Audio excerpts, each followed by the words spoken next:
photo manipulation in this.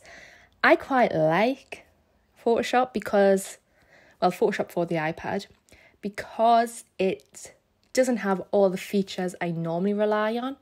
I have to think about things differently, which is a pretty cool thing. You can see some of the things I've been practicing on just in the recent files there. But I quite like it. It does give you a bit of a challenge, which, I'm always up for. I'm just going to import the portrait I'm looking for. Where is it? Here's Sarah. And you can see that this layout is very simplistic. It's absolutely fantastic. I'm not going to go through each and every individual tool here. I was just sitting in the sun on my lunch today, and I thought, you know what? I'm just going to sit and play on my iPad. Yeah, on my lunch. I'm currently working from home, so all these videos are getting done in between. I'm just going to clean up a couple of little blemishes, not many. Sarah has absolutely perfect skin. If you have seen her in past videos, her freckles are unreal. So I'm just coming in, fine-tuning a couple of little areas, or messing them up. If you can just see that mark I've just made under the nose. It happens. What can you do about it? I mean, we could go back, but I recorded this at lunchtime and I'm doing the vocals on the evening, so note to self, double check. I'm just going to clean up a little bit more. So this was shot, I think, last August using 85mm f1.2. It's a lens I love. I used it at work once and, well, I had to get my own. It is beautiful. I'm just importing an image. You can see the little picture icon in the left-hand side toolbar. And if you've seen my other video that I released today, I was using Pixel Squid within Adobe Photoshop. For this, I actually just went to the Pixel Squid website, logged in, and downloaded the PNGs. So I don't even have to, get rid of the backgrounds. They're already gone for me, which is incredible. I set up, the angles I wanted the ladybirds to be at, or ladybugs, whatever you want to call them. Little freckled beetles, I guess. They're so cute. I saw one on my walk earlier. So I've already pre-angled these, I guess, put them into position on the website and just downloaded the PNGs. You'll notice that they've got the shadows with them, which is awesome. So I'm just going to place these round about the image. Oh no, I ran out of cider. It was alcohol-free cider. I just like the taste. So I'm just going to drop in a little ladybug here. As you can see, because of the shallow depth of field, the little ladybug looks slightly out of place. But we'll come in and we will blur this. I'm just going to drop in another little ladybug. I should do one with giant ones, like the kind you see in The Good Place in the first episode. I love that series. Ted Danson. Oh, I love him. So when you bring an image in, you do have your little bounding box and you can use the little nodes and you can resize the little ladybirds or whatever you bring in and you can move them around, angle them. Yeah, not going to lie, I really do love the simplicity of this program. My layers over there, maybe I should rename some of them, but not today. So you've got different views for your layers. It's like the basic thumbnails there. I like the information on them. Because it's what I'm used to. You've got your layer properties as well. And this is where the fun happens, because obviously you've got your blend modes, your opacity, and you can add clipped adjustments to each layer. Now it is quite limited, but it does have most of the ones that I tend to use within my work. So I'm just decreasing the saturation of the little ladybugs. Just a tiny bit so the tones fit in a little better to the overall photo. And I'm just going to come in and do a clipping mask to each individual ladybug. I guess I could have put them in a group and just applied it, but at least this way I can come in and edit them individually if needed. If we click on the plus, you can see we can add an adjustment layer to the whole lot or a group if we wanted to tidy up our layers, which is a really good habit to get into. I tend to leave mine open when I'm recording and tidy them up afterwards so people can see the order in which I'm putting them in. If I'm working on a job though, like literally, they all go into perfect little folders instantly. As you can see, there's effects and everything. Well, there's an option for them. They just haven't arrived on the iPad yet. I do like the fact we've got a Gaussian blur. So I've just blurred that little ladybug in the background there. Still looks kind of out of place. So we'll see if I keep that in or not, because it does look like a big red spot, I guess.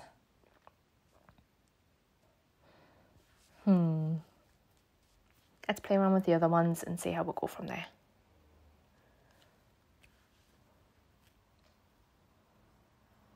Oops, accidentally created a new layer.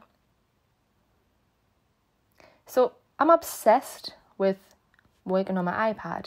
I'm also obsessed with having acrylics on my nails. It is not the best combination, I will tell you that for now.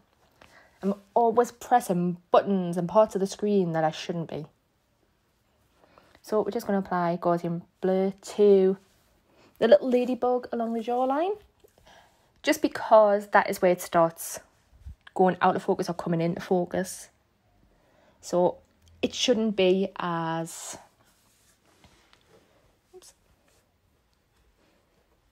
sharp as what it is. Sorry, I couldn't get my words out there. I was trying to get my shoe back on. I'm so easily distracted. Oh, but how cute is this little ladybug? Right. So I've just got my little brush tool here, and I've just resized the brush, because what I'm going to do, I've created a layer mask on the ladybug. I'm just going to draw around the outline because because of the lighting on it, it does have a dark outline, and I just want to soften that up because there's no harsh outlines in this photo. So I just wanted to to feel more integrated with the entire scene. And just pinch and zoom out there. Oh, how cute is it?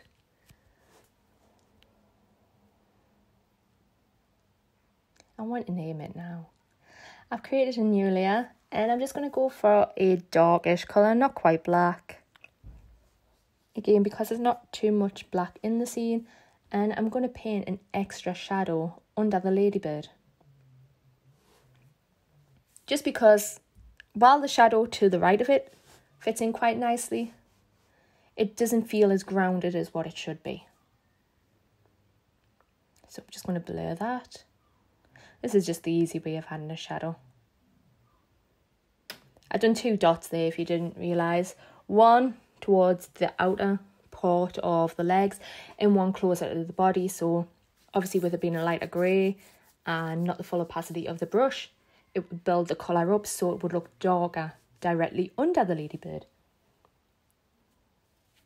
I've got to make my mind up. I've just got to stick with either ladybug or ladybird and go with it.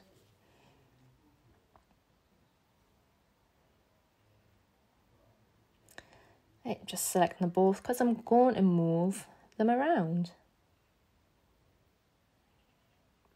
Pinch to zoom. Quite like there.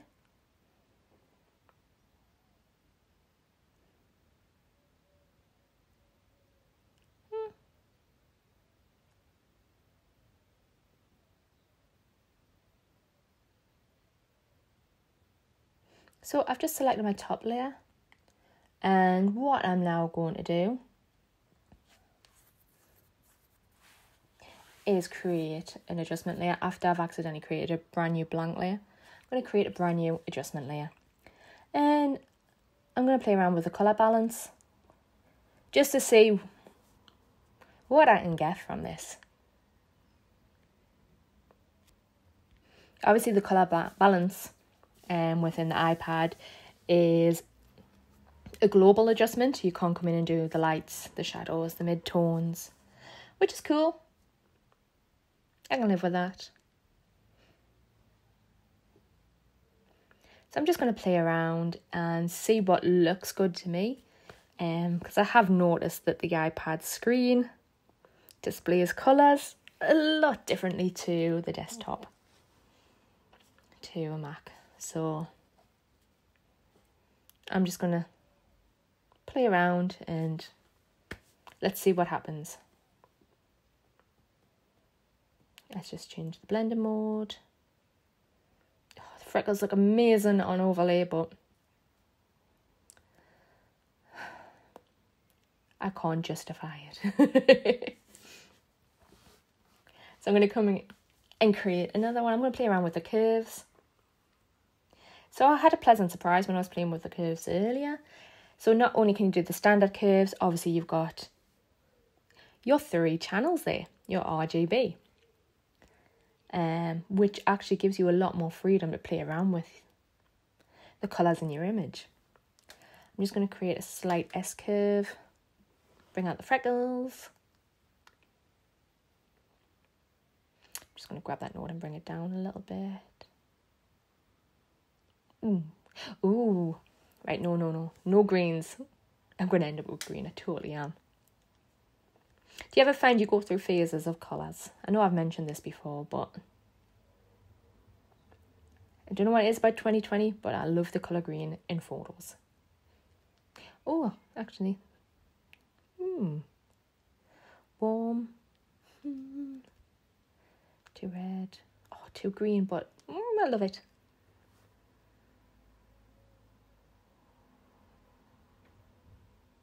Let's lift those shadows. This will look good on Instagram. Although I should darken those freckles a little bit more for that. I think the ladybirds are looking a bit too bright there. Let's just double check my screen brightness. I think what I may have to do is do a curves adjustment on the ladybirds.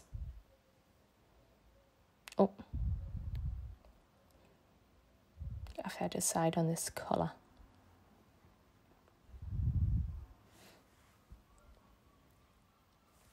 I think a lot of people have problems with colour because there is just so many options. And just so many things you can do with it. It's intense. But, you know, colour theory in itself is quite straightforward. I'm just doing what I prefer. You find once you've got your own kind of style and everything, you just kind of sway towards certain things. Okay, that's looking really good. Not too much green. I mean, there's a little bit. By a little bit, I mean quite a bit. But I think there's enough warm tones to kind of counter that.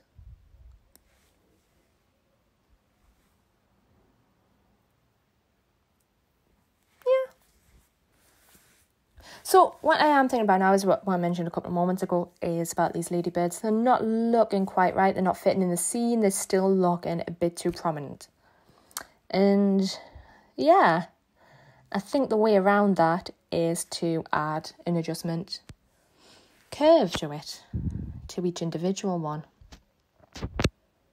And just do what I've done with Sarah for the whole image and just lighten those shadows a little bit.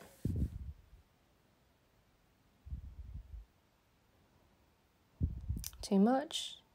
Yeah, see, that fits in a little bit better. Play around.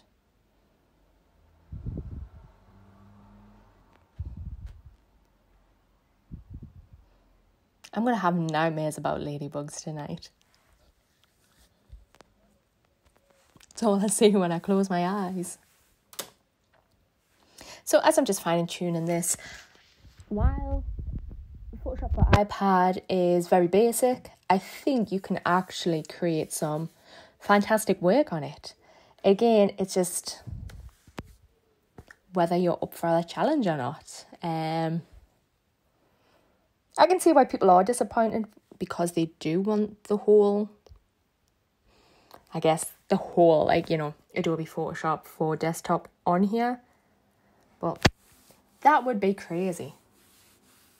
Like, that thing does 3D animation, like concept art, everything, like on an iPad. Yeah. So I'm actually going to be using Adobe Photoshop for iPad more. So if you like this video, I promise in the next ones I will not waffle on as much. So please give it a thumbs up and subscribe. See you next time.